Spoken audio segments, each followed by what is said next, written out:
welcome to the podcast of Startup Recruitment Failures. I'm Indra, founder and CEO of JobRely. We're building AI for outbound recruitment. And today my guest is Miguel Ribeiro, founder and CEO at SheerME. Miguel, could you please introduce yourself and your company? Yeah, thank you so much for saying my name right and getting that effort in. Thank you. My name is Miguel, as you mentioned, and SheerME is a marketplace for people to find whatever they need to take better care of themselves. We want to make it easier for everyone to take better care of themselves and take their time to invest in themselves. So we found a little back in time that it was very difficult to find whatever I needed to take better care of myself. So we wanted to fill in that gap with SheerME. That's what we do in a nutshell. Great. So this is not the first startup you're working on. No. This is the third startup that I work in. We launched the first technology system in Portugal. It was called Best Table. Today, we see as the fourth across Europe. And I also launched in Portugal and in other European countries, Zomato. So Zomato in Portugal and European countries, and also South America, Brazil and Chile. Great. So thank you so much for being here and sharing your recruitment failures. So we talked a little bit before this podcast, and we agreed to start from the past experience you had in other startups.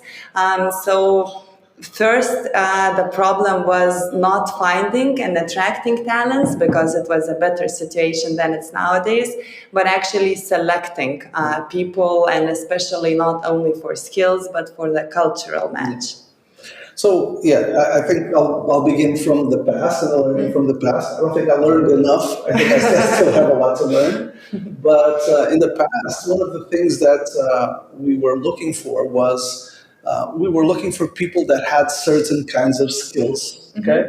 But then when they came in, they lacked the culture of the company. So maybe they came from a corporate environment or something like that had the skills that we were looking for, but fitting into an environment that you have to create your own systems while you were used to managing systems and not creating them is something that took a lot of people it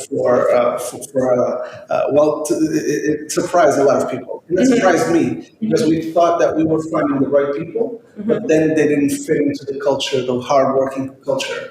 Being in a startup, I think we need to work 10 times more than anyone else just to catch up. And a lot of people that come from corporates don't have this kind of mindset. And I think that's the biggest failure that we found. And while we were looking for country managers, so higher level employees that we were hiring, we thought that skills were more important than human skills. Than personality and cultural fit. And everything like that. So, and that I think was a mistake, and I felt it in a couple of markets that we launched. So what happened?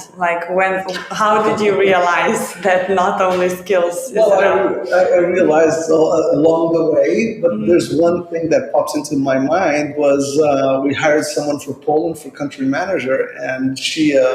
I used to go every 2 weeks to the office, and she was doing a good job. At least I thought she was doing a good job. But when we got to the office at 4:30 p.m., she started closing everyone's laptops. And today's job is done. Okay, but we're in a startup. Our job never ends. Yeah. How does her work stop at 4:30? I don't know. Maybe this is a cultural thing. Here in Portugal, we work till late, and then we go out for drinks. Closing the office at 4:30 is something that doesn't even cross my mind. I start working at 4:30. It's after lunch. I got my mojo going again. So this was something that messed with me a little bit. I understood her point of view, and I think that's fair enough, but it didn't fit to the company's culture. What she used to say is that, okay, if I did not do my job till 4:30 is because I'm not doing a good job. Okay, but my job doesn't end, or my tasks don't end. And if they do, well, put 10 more on top. Go and look for something more. So I think that was the lack of relentlessness that I felt in some people that came from different companies. That's the biggest difficulty that I had. The gap between the reality of working in a corporate world and working in a startup. I think we have to be relentless. We have to work more hours and be obsessed about what we're doing. And that was not what we were finding in those kinds of people. So if you're running a country, you have to have these kinds of skills, I believe. Yeah, of course, to lead everyone, right, and to transfer the message. But so, Sorry to interrupt. What kind of people would a country manager attract that closes the office at 4:30? That's not the kind of people that would like to like explode that country up and above. You know? Yeah. So those are the kinds of things that we faced. I think it's cultural because a lot of countries people say, okay, it's a 9 to 5 job, but a startup is not a 9 to 5 job. It's not. It's not. I think it's not maybe the country's culture. It's more like a corporate culture, right?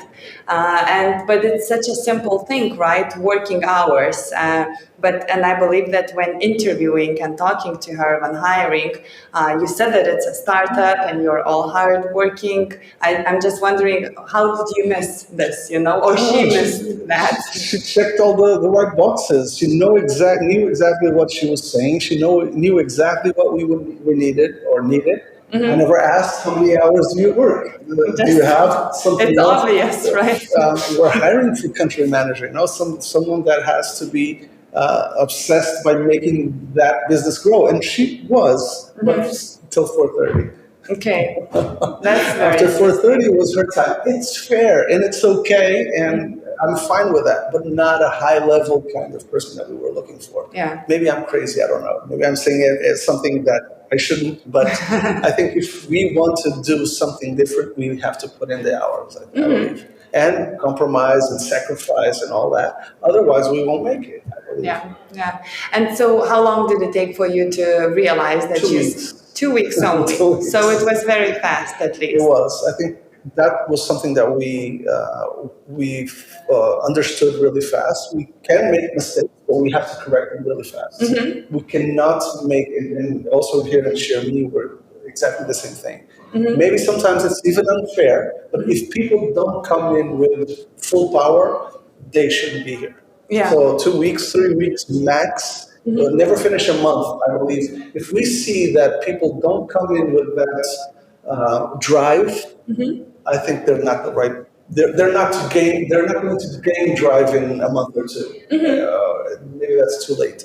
And more than that, how much will that cost? Cost in terms of people, How much will that affect other people? So I want to take the decision really fast.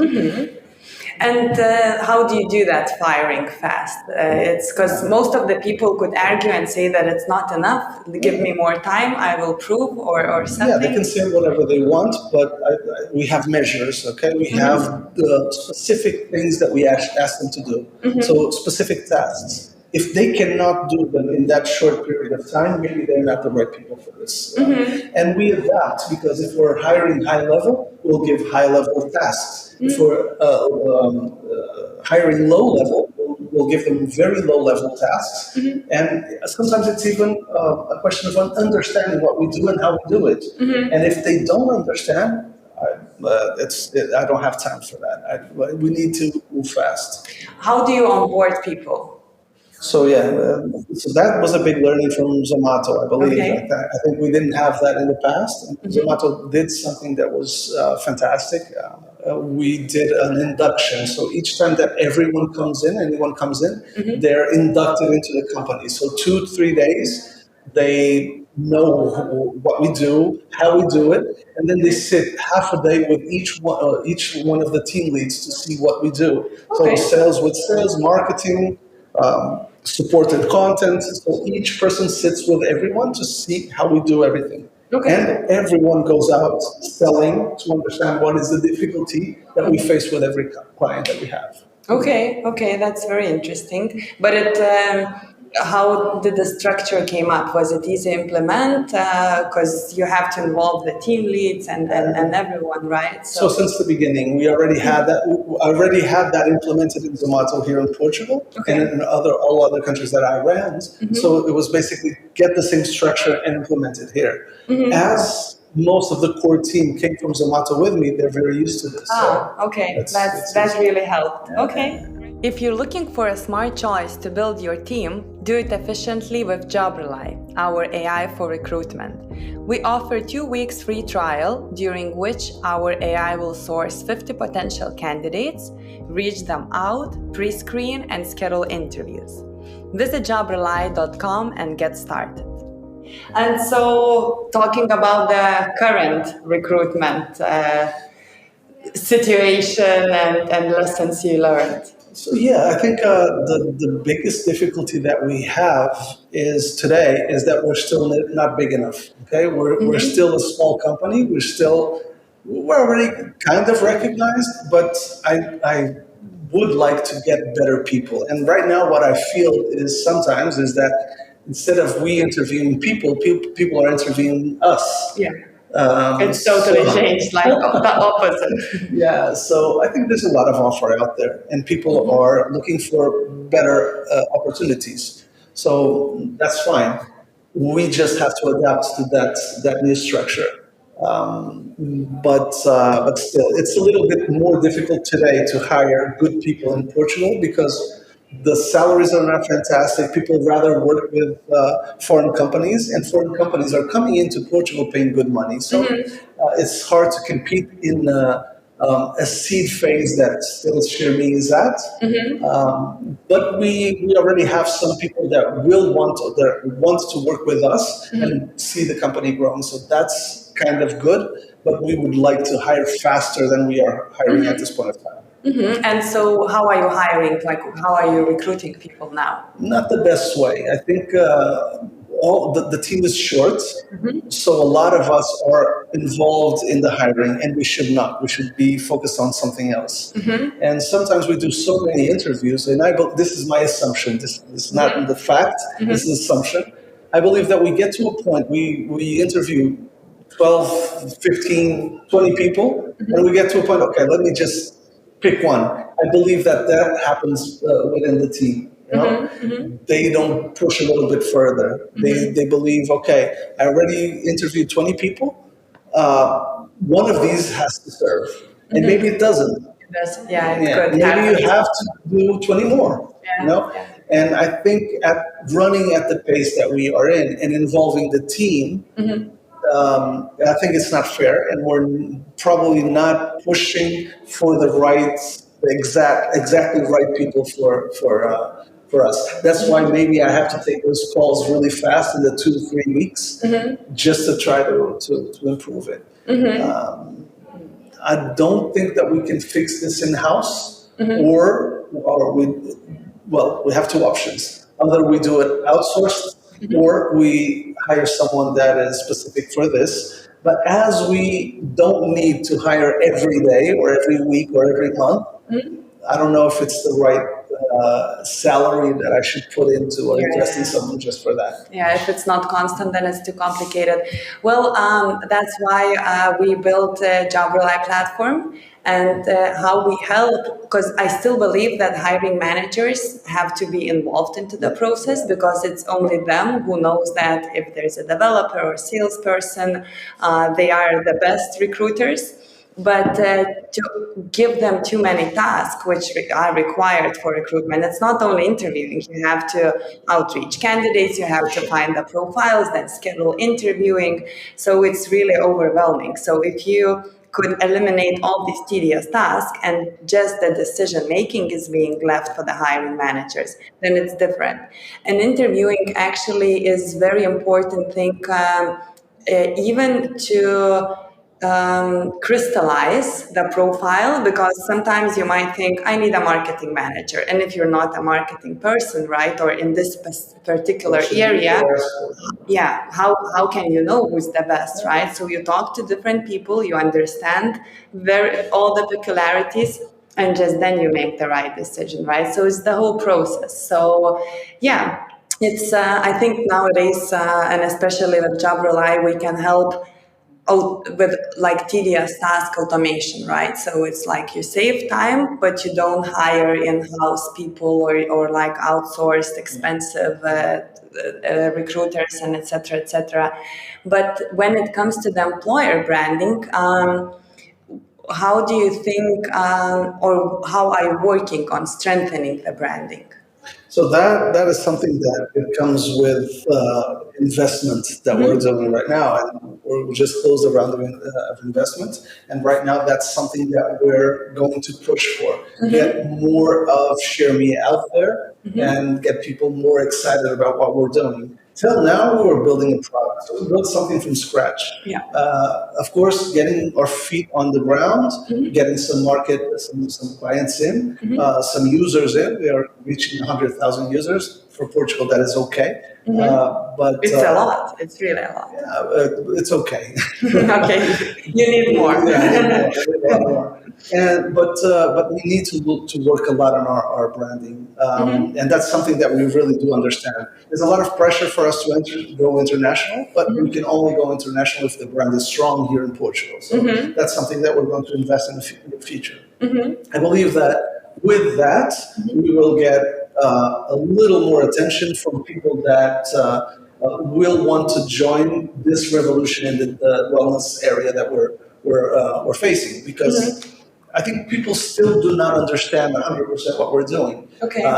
They compare us with a booking manager. We're not a booking manager. We're acquisition channel, completely different from anyone else. And I think when people understand that there's not a lot of, well, there's very few offers like SheerME out there catering specifically to the consumer, people will get more excited to understand and to join what we're doing. And this mission of taking well-being to more people and making their lives healthier. But still, we have to do a lot of branding first. That's one of the missions or the investments that we're going to do after this round of funding. Yeah, of course. The better brand is known, so the more potential candidates could know about you. But in terms of the internal culture, or like why to choose SheerME, of course, one thing could be a product, right? But if a product is good, but the team is not matching your personality, it's still not the best environment you want to be at. So what are the key things you are shaping the culture? So yeah, here we already have a lot of, so we push the team to do a lot of fun things. We have offsites, we have the office dinners, we have Thursdays we go out all out for beer. So we try to get the team united, but still we need to do a lot more. We just closed, like I mentioned, we just closed this round of funding in a very difficult environment, because I think it's the worst environment in the last 10 years of raising capital. So our focus in the last 6 months was building product and closing the round of funding. So basically our focus was on that. Right now we need to shape that team that has to inspire, create that tribe inside that will become a community outside. Perfect. That sounds like a very good plan. Very glad to hear about it. And to finalize, if you think about all the experience you have, and imagine there's like a newly born founder come to you and ask, like, what is the main thing, like the key thing you could advise me on, because I need to start building my team. What should I do, or what should I not to do at starting that? So one of the things that I had a lot of grief from investors in the beginning was that my team was very high level. And that was something that I wouldn't compromise on. I think having a good and strong founding team makes all the difference, because you're ready to scale. If you don't have the right people around you, I think it's very difficult for you to scale. And we see that. I had a lot of companies, a lot of startups that began in the same moment that we did, and we grew a lot faster. There's just one reason for that. I have the team behind me that could help us grow faster. And when you don't have that, you'll have to do more by yourself. You'll have, and people can come in for ESOPs, for share of the company. You can have a lot of people working with you if they believe, if you have the right product, they can work with you for that, for future stake in the company. You know?